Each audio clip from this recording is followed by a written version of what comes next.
I hope you've had enough hors d'oeuvres. We're going to have hot dogs for dinner.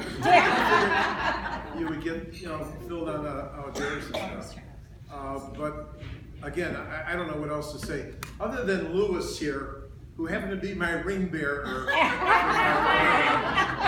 I have my best man and our maid of honor, Nat Marie, my brother-in-law and sister-in-law. So other than that, that's pretty much our bridal party from 60 years ago. But anyways, thank you all for coming. And I think at this time, Roseanne's got something she wants to do or say. Oh, they're here. Oh.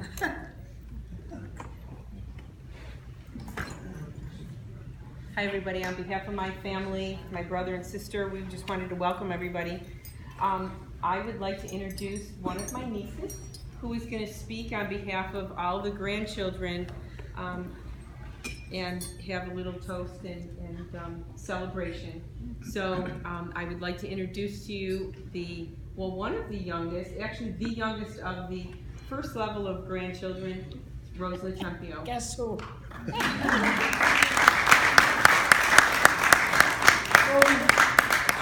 it easier if I stand up here?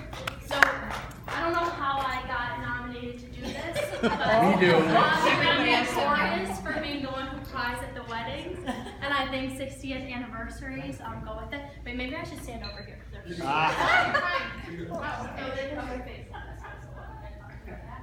Okay. See you then.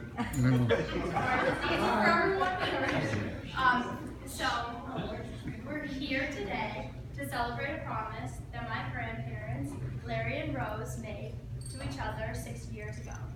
A promise to love, support, and stand by each other through all the unpredictable highs and lows that life would throw at them.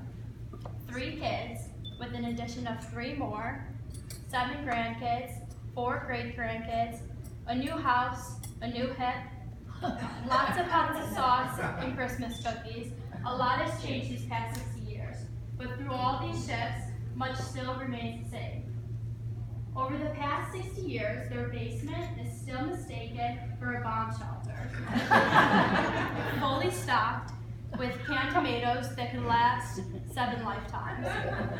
And while you always leave dinners with a full stomach and feeling a little bit more loved, you also may leave with 150 MetLife pens that you never knew you wanted.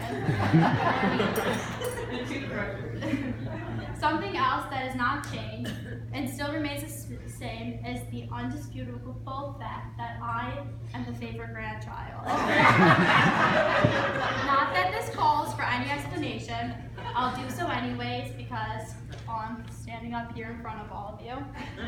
And when I was little, my Nana Rose would pick me up every day after preschool/elementary school, and she would take me to her house, but first we would stop at McDonald's, and she would get just a plain slice of cheese on a bun. That's it, like not toasted or anything.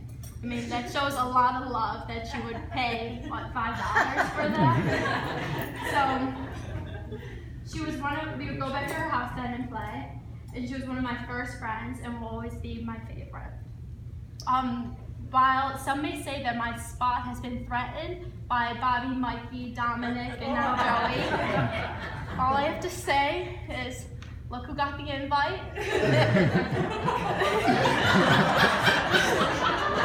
But in all seriousness, Nana has always had a unique ability to make everyone feel so special and so loved.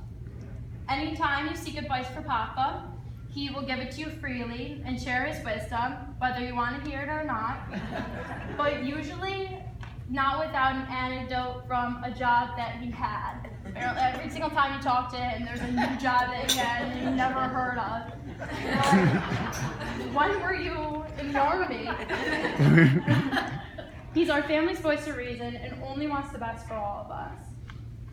They're still always 30 minutes early to any event, as Janice knows. Today, they got here at 4 o'clock.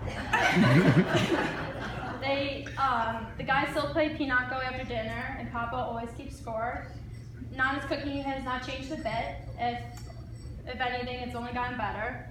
and she still has a telepathic ability to know when you're sick and already has 3 tubs of chicken noodle soup waiting for you. But you better return the Tupperware. So as time goes on and life changes and Sunday dinners can't happen with the whole Sarasa clan as frequently as all of us may want or like, it's all right. Because what has and will always remain the same is the strong foundation that our Nana and Papa have built this family on. An unbreakable foundation made up of their unwavering support, their constant concern, their unassuming selflessness, and most of all, their unconditional and unbreakable love that ties our family together. A foundation that started with their 60-year-old promise. Thank you, Nani and Papa, for all that you do. You bring so much light into all of our lives, and I'm so grateful for you guys. I love you.